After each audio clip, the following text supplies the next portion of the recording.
Hi, my name is Sydney, and today I'm going to be talking about high-leverage teaching practices for students with communication disorders. Students with communication disorders face a unique set of challenges when it comes to engaging with academic content and materials and achieving academic success. Because of this, using effective instructional strategies is paramount in educating these students with disabilities. High-leverage teaching practices can fundamentally change the way students engage with content and offer a long-lasting impact on a student's academic performance and success. A communication disorder is defined by the Individuals with Disabilities Act, which is the IDEA, as a communication disorder such as stuttering, impaired articulation, a language impairment, or a voice impairment that adversely affects a child's educational performance. There are also three subcategories underneath the umbrella term of communication disorders, and this includes speech sound disorders, receptive language disorders, and expressive language disorders. Students with speech sound disorders have difficulties with forming speech sounds, so that's like being unable to pronounce the letter R correctly, the letter W, the letter T, things like that. It also includes voice quality, so having a hoarse voice, as well as disruptions in speech fluency, which would be stuttering. Receptive language disorders are characterized by the struggle of understanding and receiving spoken language, so that would be like a child having difficulty following directions or misunderstanding spoken communication. And then lastly, there's expressive language disorder, which deals with the production and formulation of speech. So this would be like difficulty with grammar or having a limited vocabulary. Communication disorders are quite prevalent in the United States, with 1,100,000 students receiving speech and language services under IDEA. It is also notable that 2/3 of students with communication disorders spend 98% of the day in general education classrooms. This is notable because it's really important that these students are receiving, I guess, more personalized instruction to help them overcome some of these things that come with a communication disorder. A high-leverage practice is, or high-leverage practices are foundational to effective teaching. They aid in a child's emotional and social well-being, as well as help manage behavior, and they support IDEA legislation. High-leverage practices are research-based techniques that are proven to be especially beneficial to students with disabilities because they create fundamental change in students' learning and meet the students where they are and then build upon that. So the first high-leverage practice that I'll be talking about today that supports students with communication disorders is the use of scaffolded language supports. Scaffolding refers to instructional supports to help students perform tasks that they cannot do by themselves yet. So scaffolding is removed gradually once students reach mastery of a topic or a skill, and the purpose of this high-leverage practice is to bridge the gap between what students know and what they can do on their own versus what they still struggle with and need help building independence towards. And that's another thing, scaffolding helps build student independence and confidence, which is also really important. Scaffolding is unique and can be personalized to the student's needs, so this high-leverage practice applies to students with communication disorders because it helps reduce frustration in class and increases meaningful classroom engagement. It also supports a student's comprehension and verbal expression, which is incredibly important, especially when we're dealing with something like a communication disorder. An example of this high-leverage practice being implemented in the classroom is providing sentence starters and frames. So if a student struggles with producing language and providing if a student struggles with producing language, providing a sentence prompt like "I think blank because blank," that can aid in students creating responses and being more engaged in class and participating more.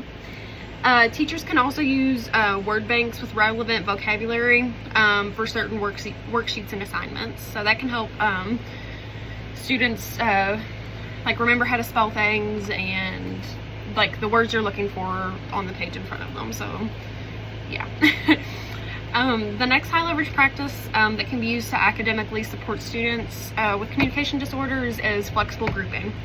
So flexible grouping is meant to differentiate instruction between students in a classroom. So certain groups would have more intense instruction, while other groups,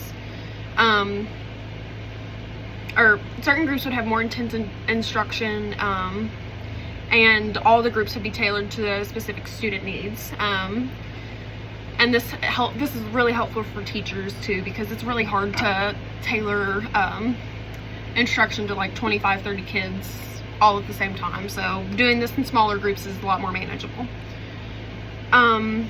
Flexible grouping can also promote relationships between teacher and student, and also foster interpersonal relationship skills between students in each group.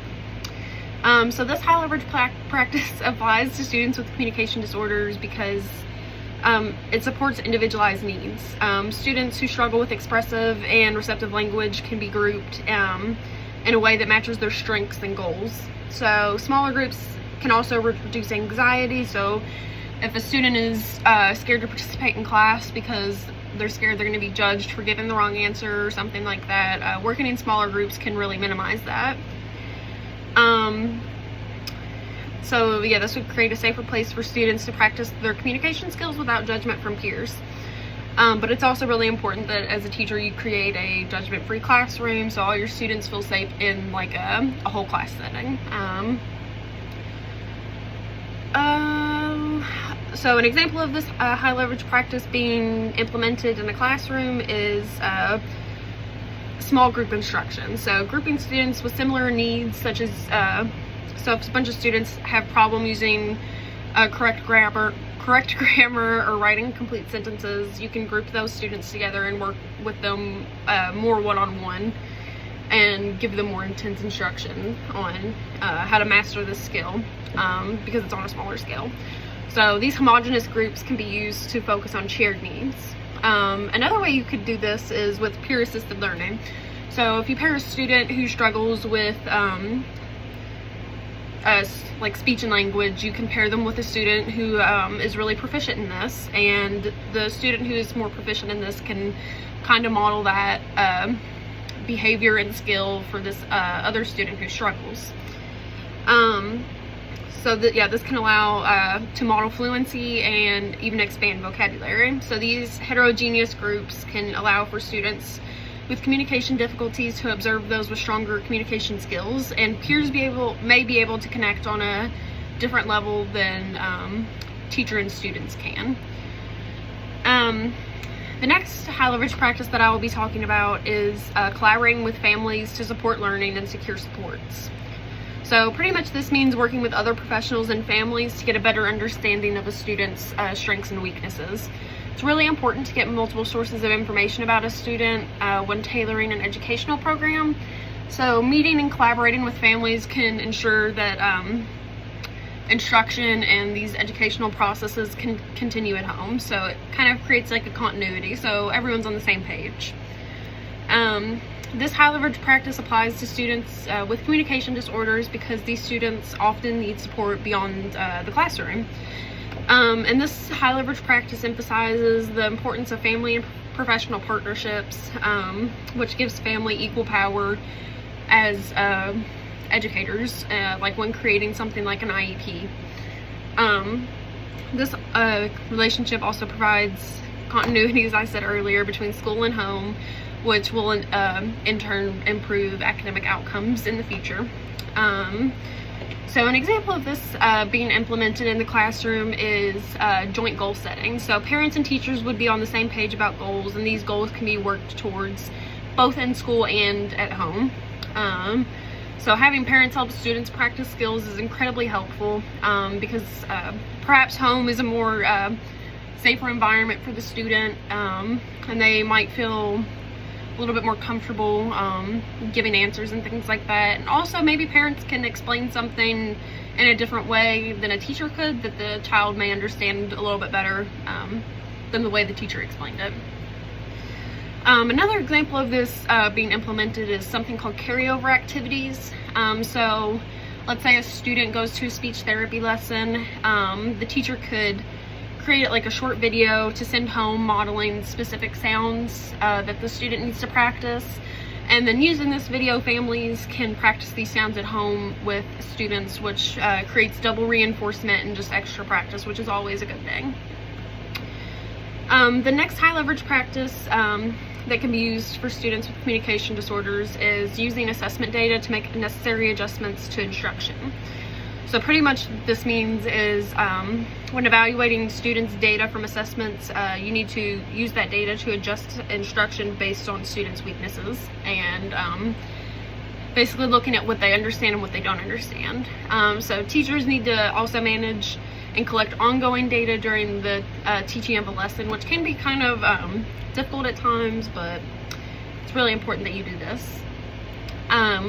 This high leverage practice applies to students with communication disorders because it helps teachers monitor student progress towards IEP goals, and IEP stands for Individual Education Plan. So an example of this being implemented in the classroom could be a teacher adjusting the way they ask questions in the classroom. So if a teacher asks a lot of open-ended questions and the teacher notices that students with communication disorders really aren't engaging with these questions or raising their hand often, the teacher could shift to more closed-ended questions, so like yes and no questions, and to engage students more, and then build complexity of these questions slowly to get students a little bit more comfortable with raising their hands and things like that. The last high leverage practice that can be utilized for students with communication disorders is strategies to promote active student engagement. So pretty much what this means is that it's really important to use a wide range of activities to actively engage students. You need to provide students with opportunities to respond and engage with their peers, and it's really important to encourage something called good noise when students work collaboratively and give feedback when needed.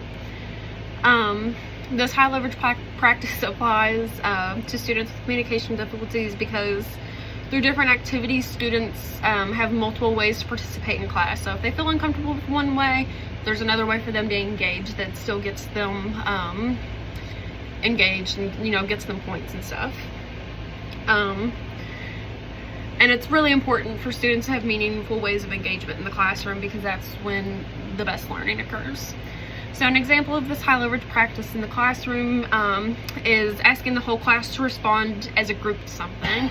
So this would take pressure off of individual students while still allowing them to practice their language and like answer this, the question for whatever subject you're teaching at the time. So another example of this is turning a lesson or a review into a game. So this would allow for peer interaction, and it gets the kids really excited and allows for some friendly competition. So if you have if a class is studying like 20 vocabulary words for the week or something and they have a spelling test on Friday, the teacher could create something like a Kahoot, and the students could work together in teams or individually. So again, this makes learning feel like a game and gets everyone really excited and engaged, and we definitely want people to be excited and engaged when we're learning. So in conclusion, high leverage practices are extremely important to effectively teach all students, but especially those with especially to students with disabilities. So utilizing scaffolding, using flexible grouping, collaborating with families, using assessment data to adjust your instruction, and promoting active student engagement are just a few of the ways that you can use high leverage practices when teaching and working with students with communication disorders.